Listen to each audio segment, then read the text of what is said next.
Hey guys, welcome back to my YouTube channel. I hope you guys had a great Valentine's Day. I went on my Instagram and I told you guys to leave any questions you guys had for me so that way I could answer them on this video. So I wrote them down and I put them in here and I will be answering them at random. I'm really excited. I cannot wait to answer your guys' questions. So let's get to it. First question. Oh, okay, easy one. How long have you and Oscar been together? Me and Oscar have been together for it'll be 8 years in June, so I count it. I met him when I moved here to LA. I was about 12. So yeah, I've known him for a long time. Okay, next one. That was a good warm-up. Oh, how funny. It's like a follow-up question. What advice do you give a couple who's just moving in together? Don't do it. I'm just kidding. No, that's great that you're moving in with somebody. When me and Oscar first moved in, it was really hard because one, there was 3 of us, me, him, and Nathan, and we had this very small 1-bedroom apartment. Like, it was so small. You have his stuff, my stuff, the baby stuff, and you have kids, you know, kids just take over your house. It's really hard because you have to adapt to each other's habits. And you don't know their habits until you move in together. And everybody has bad habits. Compromise, I would say. Respect each other's space, but most of all, make it your home together. When you and Oscar argue, how do you guys maintain not having a bigger fight? Walk away, girl. You know, when people fight, there's 2 different people. The one who wants to keep on fighting, and the other one's like, I don't want to talk about it, I'm just gonna walk away. And you know what? I get both of those. And remember guys, these are just my opinions. I am no psychologist or anything, or I don't even know if that's the word for it. And I'm not gonna lie, I used to be the one like, no, you're gonna listen to what I have to say, and I don't care if you run away, I'm gonna chase you. Have you guys seen Jada Pinkett Smith, The Red Table? It's so good, you guys should watch it. Anyways, not off topic, but anyways, okay, so her and Will were on there and they were talking about when they fight, and Will said something that kind of like stuck with me. When they fight, they just walk away from each other, and that he tells her like, I can't love you the way you deserve to be loved, so I'm gonna walk away. No matter what you say in the heat of the moment, like you can say, I hate you, you're this, you're that, it's always gonna stay with somebody even though you really didn't mean it. And if you love somebody, you shouldn't say things to them like that, you know? So that's kind of what I try and do. I kind of just walk away, or Oscar will walk away, because at that moment, we are not connected. Like, we don't even know why we're fighting. And when we calm down and we can love each other the way we both deserve to be loved, we'll come back and talk about it. And I mean, I'm not saying it's always like that, because sometimes, like I said, in the heat of the moment, things are said, words are exchanged, you know? There's things I've said to him I wish I would have never said, and same with him, things he wishes would have never said either. But at the same time, you need to grow to know each other. Like, I know when to leave him alone. If your girlfriend or your boyfriend love to communicate, like I love to communicate, you need to be like, I love her and she loves to communicate, so I'm gonna try my best to communicate. You know, I love Oscar and he doesn't really like to communicate. He just like, let me deal with it on my own, so I let him deal with it on his own. So you really have to like know each other and know what works for each other. That would be my advice. If you could only eat one dessert for the rest of your life, what would it be? Easy, chocolate chip cookies. They're my favorite. Easy answer. All the time, chocolate chip cookies. We're gonna knock these out. Should I go back to college? I don't really know your situation, so I can't really tell you. All I can tell you is that it is true, college is not for everybody. But if you feel like it'll benefit you now or in the long run, it's really a big investment, especially if you're gonna be taking out loans and stuff. So you really gotta ask yourself, what am I gonna go for? Is it gonna benefit me? Is there a job in that profession? And will it be hard to find a job in that profession? Go to the campus, see how you feel, get a vibe from it, go and talk to an advisor. That's a big question because that's a big commitment. It's really up to you. I can't answer that question for you, but I can advise you, just like, if you feel like that's the move you need to go to, then go to that move. Just get a feel for it. Follow your gut. Like, if you feel like you should be there, then you should be there. How do you make your relationship long and healthy? There was another question in here that I wrote down, and it was also like how to keep your relationship spicy through so many years. So I'm just gonna add that to this question because it's kind of like in the same category. I think honestly, making each other laugh. Like, me and Oscar make each other laugh all the time. Like, we are constantly laughing. Do things that the other one is interested in. Like, Oscar's interested in football and I had no idea what was going on, but I made myself be interested in it because I know he loves it. That's something we could both do together now. Doing little things for each other, understanding each other, finding interest in each other's own interests, trying new things, making each other laugh, and experiences, you know, just going to experience different things with them. I think that's what helped me and Oscar last this long so far, because we're always doing different things, you know. Where did you grow up? I grew up in Bakersfield and I lived there until I was 12, and then I moved out here to LA. But I've been in LA longer than I've been in Bakersfield, so I don't know how I would answer that. So I guess Bakersfield and LA. Crazy how long I've been here. Like, I feel like I just moved here. Would you want more kids, and is being a mom hard? Yes, I do want more kids. I want maybe like 2 more kids. Being a mom is hard in its own little special way. It is the best, scariest job you will ever have. I think it's really hard if you don't really have like a big support team, because it really does take a village to raise a kid. Like, it really does. I'm not saying that it's impossible to do it on your own, but it's definitely harder if you're on your own. Thankfully, me and Oscar were blessed to have a family that would really help us, and our parents help us. But yeah, in its own little way, it's very hard. I think it's more emotionally hard. Like, it's a big responsibility, you know? So it's hard in its own beautiful way, I would say. Ugh, how funny. I feel like after I answer a question, it's always like the next question's a follow-up. Because this one says, how was it having a baby at a young age? It was kind of difficult. Yeah, it definitely was. I don't say I wish I would have waited longer.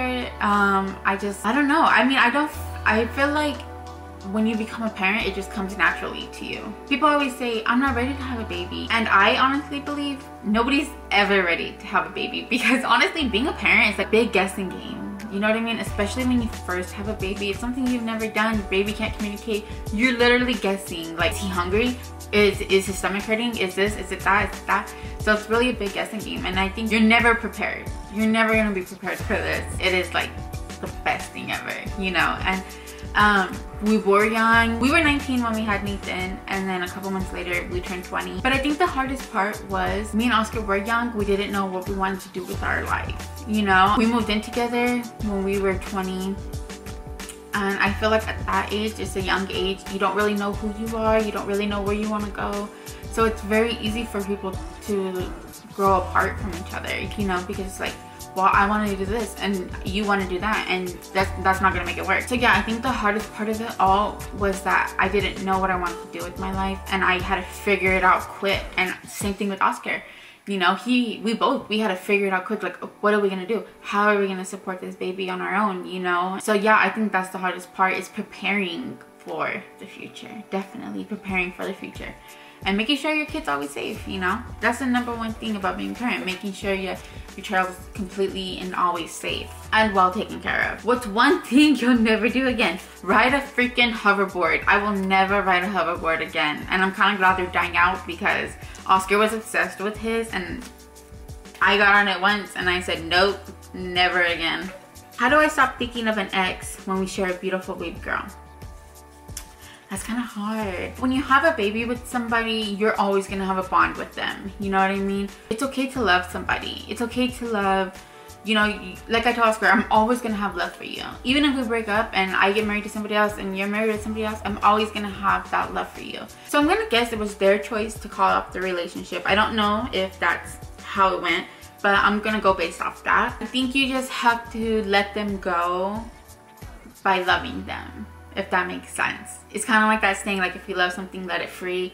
It's true. It's kind of like that. Like, you have to love them enough to respect them, and respect, like, they don't feel a certain type of way anymore, and you have to respect that. And you can still love them from afar, you know? You can still love and have the respect for them, because that is the mother or father of your child, and you're always gonna have that bond. And you never know, things may work out, they may not. But you don't feel bad for still loving that person. That's my advice. I don't know if that's good advice or not, but it's okay to love somebody. It really is. How do you stay positive? Really, I live by a quote, and the quote is, let go and let God.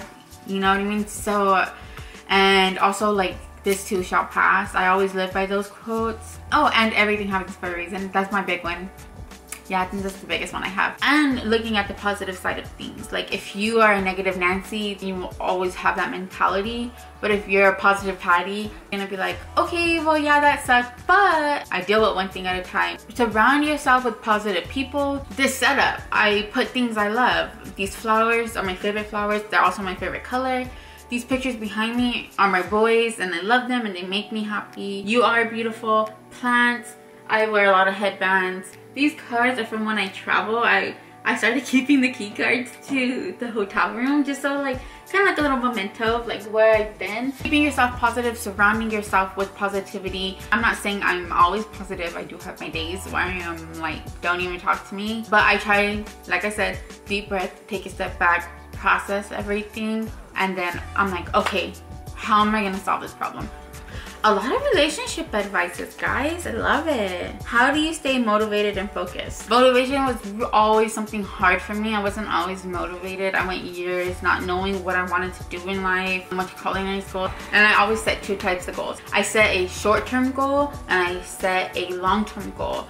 And I always set more short-term goals. Because if you only have long-term, it's gonna feel like you're never gonna get there and you're gonna feel like a failure. Or like if you're trying to lose weight. My goal when I first started was I wanna lose 40 pounds. Okay, well, 40 pounds is a long way. So I'll set like a weekly or a bi-weekly, like, okay, well, I'm gonna start with 1 pound a week. It's doable. I'm not gonna overwhelm myself with it. So yeah, daily goals, long-term goals. Daily goals are gonna get you to your long-term goals. That's how I stay motivated and focused. How do you fit in them jeans? Well, it takes a lot of wiggling to get into my jeans, I'll tell you that right now. And a lot of stretchy jeans. I live in stretchy jeans. Old Navy, that's where I get them. How do you trust Oscar so much when he goes out?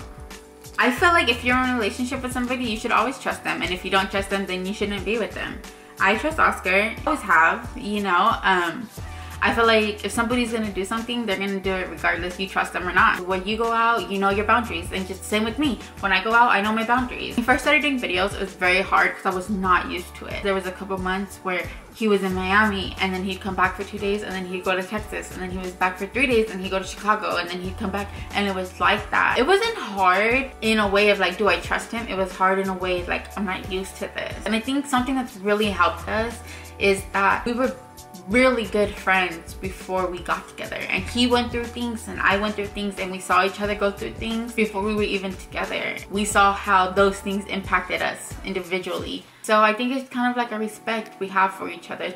It's trust, but it's mostly respect we have for each other. Okay guys, last question. I hope you guys are still there. You guys are probably like, geez, Marissa, you talk a lot. This is the last question. Probably my favorite question. What inspired you to start filming a YouTube channel? You guys did, honestly. If you guys followed Oscar for a really long time, you would know like the first couple of years he did it, I was nowhere to be found. People would ask him like, does Nathan have a mom?